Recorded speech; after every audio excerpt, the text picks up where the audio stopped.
నీ జీవితంలో ఏ పరిస్థితి అవుట్ ఆఫ్ హ్యాండ్స్ ఉన్నా, ఏ పరిస్థితి అవుట్ ఆఫ్ కంట్రోల్ ఉన్నా, అన్నీ మన కంట్రోల్లో ఉంటే బాగుండు అనుకుంటాం. మన లైఫ్లో ఉన్న వాళ్ళందరినీ కంట్రోల్ చేయాలని కూడా అనుకుంటారు కొంతమంది కదా. భర్త అనుకుంటాడు భార్యను మొత్తం గుప్పిట్లో పెట్టేయాలని. మొన్న ఒక వీడియో చూశాను, ఒక భర్త గూగుల్ని అడుగుతున్నాడు హౌ టు కంట్రోల్ వైఫ్ అని.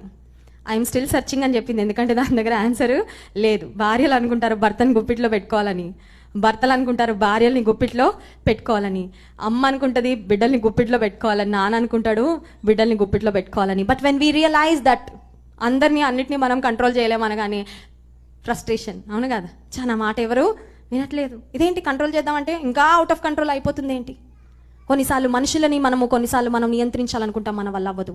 ఒక మాట చెప్పనివ్వండి, ఏ మనిషి మార్చలేడండి, దేవుడు ఒక్కడే మార్చగలడు. Hallelujah. When you keep trying to change the people around you, నీకు ఇంకెక్కువ ఫ్రస్ట్రేషన్ అవుతుంది, ఎందుకంటే వాళ్ళు మారరు కాబట్టి. వాళ్ళు ఇంకా వర్స్ట్ అయిపోతూ ఉంటారు కొన్నిసార్లు.